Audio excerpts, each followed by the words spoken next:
de Morga Sanchez Garay was born on November 29, 1559 and died on July 21, 1636. He was a Spanish soldier, lawyer, and high-ranking colonial official for 43 years in the Philippines, from 1594 to 1604, and in New Spain and Peru, where he was president of the Real Audiencia for 20 years.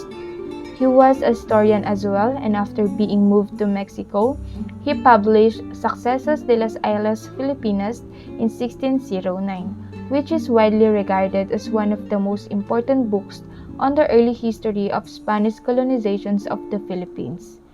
He reinstated the Audiencia as deputy governor of the Philippines.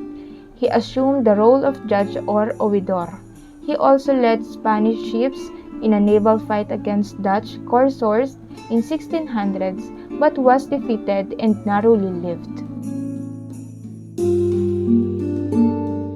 Filipino reformist Jose Rizal was a minor celebrity when he arrived in London in 1888.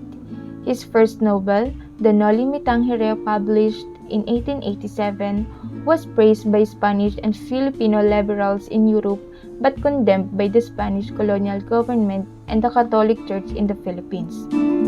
His first homecoming that same year was cut short when the decision to ban his book by governments and censors was announced and made Rizal a wanted man in his own country. Rizal emphasizes that morga was the evidence and the primary source of history in the Philippines.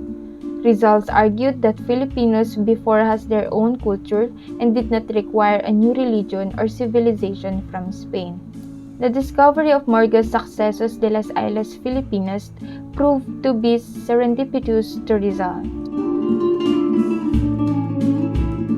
Morga's Sucesos versus Rizal's annotation. First, Philippines was deserted and inhabitable. Ptolemy in his geography indicated 3 islands which are Sinday, Galulu, and Amboyna and their inhabitants. These 3 are the ones who are inhabited, not the whole Philippines. Philippines was not deserted and was actually habitable. Second, beef and fish, they know it best when it started to rot and stink. Spaniards, like any other nations, treat food they are not accustomed or is unknown to them with disgust. This fish that Morga mentioned is bagoong, salted and fermented fish. Third, the Philippines extends up to 12 degrees south latitude. It is exactly 25 degrees and 40 minutes latitude north until 12 degrees latitude south. Fourth, the tribes living the sun are tribes whom one cannot be safe. To pacify them, it has often been tried to do this way good or violent means. They will always use violence until the government enters because of their inhuman ways as answers to those who do not admit to the friars. Fifth, the Philippines was lost during the colonization. Philippines has perfect geography, organized society, strong faith, and stable economy.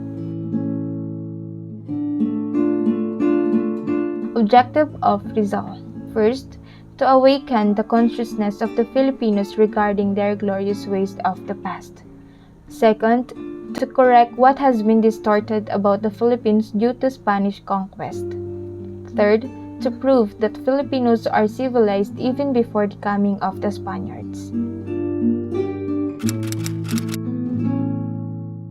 Morga's Sucesos de las Islas Filipinas was full of biased judgment, which has led to Rizal's annotations of the book. It was very brave and courageous of Rizal to correct and present what was real about the Philippine history. Rizal's intent was not only to provide the Filipino people their early history, a pre-Spanish history, but to present to them their own authentic culture and identity. Aware of most of the books written about the Philippines, he selected the Sucesos because he considered it necessary to invoke the testimony of an illustrious Spaniards who governed the destinies of the Philippines in the beginning of her new era and witnessed the last moments of our ancient nationality. His annotations include clarifications and amplifications of details. Refutations of statements were necessary and confirmations when checked against other sources.